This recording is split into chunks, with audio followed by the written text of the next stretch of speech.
প্রিয় দর্শক, আসসালামু আলাইকুম। আশা করি আপনারা সকলে ভালো আছেন, আমিও ভালো আছি। প্রিয় দর্শক, খুশির খবর হইল ইসরায়েলে এবার যে ইরান হামলা চালাইছে সেটা সফলভাবে নিখুঁত হামলা হয়েছে।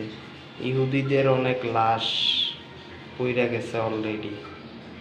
ইরানের কামাল দেখেন। আর আয়রন ডোম একদম শেষ। আয়রন ডোম ফাঁকি দিতে সক্ষম হয়েছে ইরান, এবং এই হামলা সফল ছিল। ইসরায়েলের অনেক ক্ষয়ক্ষতিও অনেক হয়েছে, এতে কোনো সন্দেহ নাই। তো এতদিনে একটা হামলা, আপনারা অনেকে ইরানের সমালোচনা করেন, কিন্তু দেখলেন ইরান আসলে সাহসী এবং তাদের অনেক সক্ষমতা দেখা গেল।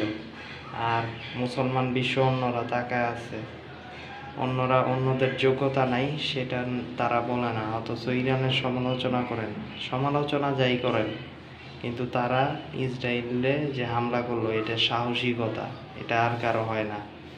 তো প্রিয় দর্শক, আমি খুশি। আপনারা কি খুশি কিনা কমেন্টে জানাবেন। তো এই ছিল আজকের কথা। আল্লাহ হাফেজ। আপনারা এনজয় করেন এই হামলা।